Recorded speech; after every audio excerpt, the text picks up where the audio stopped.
بسم الله الرحمن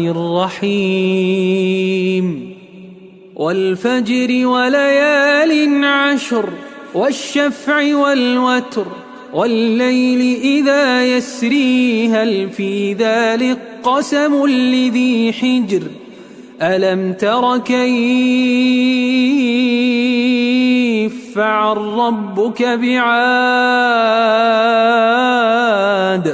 إرم ذات العماد التي لم يخلق مثلها في البلاد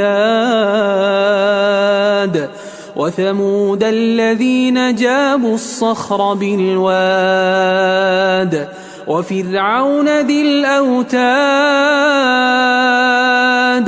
الذين طغوا في البلاد فأكثروا فيها الفساد فصب عليهم ربك سوط عذاب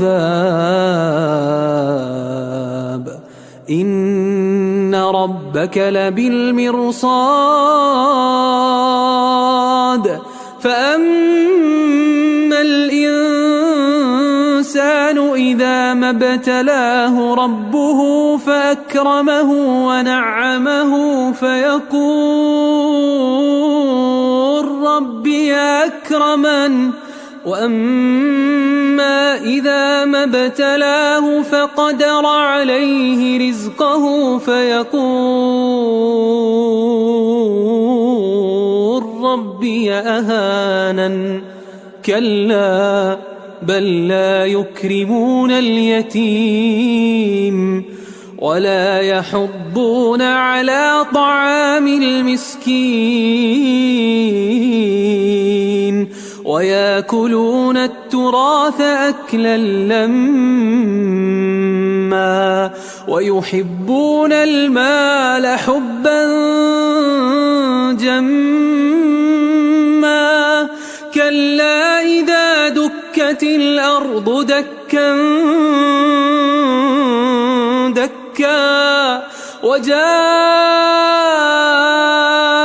ربك والملك صفا صفا وجيء يومئذ بجهنم يومئذ يتذكر الإنسان وأنى له الذكر يقول يا ليتني قدمت لحياتي فيومئذ لا يعذب عذابه أحد ولا يوثق وثاقه